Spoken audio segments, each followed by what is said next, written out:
اور اگر اللہ لوگوں کی برائی میں جلدی کرتا جس طرح وہ طلب خیر میں جلدی کرتے ہیں تو ان کی عمر کی میعاد پوری ہو چکی ہوتی۔ سو جن لوگوں کو ہم سے ملنے کی توقع نہیں انہیں ہم چھوڑے رکھتے ہیں کہ اپنی سرکشی میں بہکتے رہیں، اور جب انسان کو تکلیف پہنچتی ہے تو لیٹا اور بیٹھا اور کھڑا ہر حال میں ہمیں پکارتا ہے۔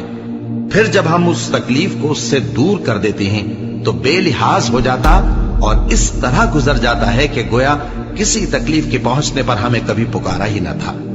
اسی طرح حد سے نکل جانے والوں کو ان کے اعمال آراستہ کر کے دکھائے گئے ہیں، اور تم سے پہلے ہم کئی امتوں کو جب انہوں نے ظلم کیا ہلاک کر چکی ہیں، اور ان کے پاس پیغمبر کھلی نشانیاں لے کر آئے مگر وہ ایسے نہ تھے کہ ایمان لاتے۔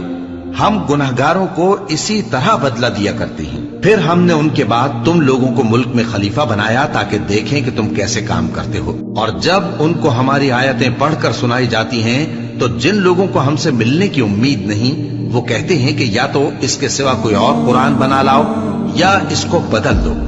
کہہ دو کہ مجھ کو اختیار نہیں ہے کہ اسے اپنی طرف سے بدل دوں، میں تو اسی حکم کا تابع ہوں جو میری طرف آتا ہے۔ اگر میں اپنے پروردگار کی نافرمانی کروں تو مجھے بڑے سخت دن کے عذاب سے خوف آتا ہے۔ یہ بھی کہہ دو کہ اگر اللہ چاہتا تو نہ میں ہی یہ کتاب تم کو پڑھ کر سناتا اور نہ وہی تمہیں اس سے واقف کرتا، بس میں اس سے پہلے تم میں ایک عمر رہا ہوں اور کبھی ایک جملہ بھی اس طرح کا نہیں کہا، بھلا تم سمجھتے نہیں؟ تو اس سے بڑھ کر ظالم کون ہوگا جو اللہ پر جھوٹ باندھے یا اس کی آیتوں کو جھٹلائے؟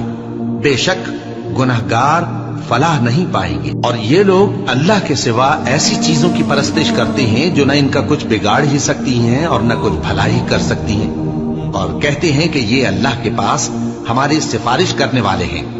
کہہ دو کیا تم اللہ کو ایسی چیز بتاتے ہو جس کا وجود اسے نہ آسمانوں میں معلوم ہوتا ہے اور نہ زمین میں؟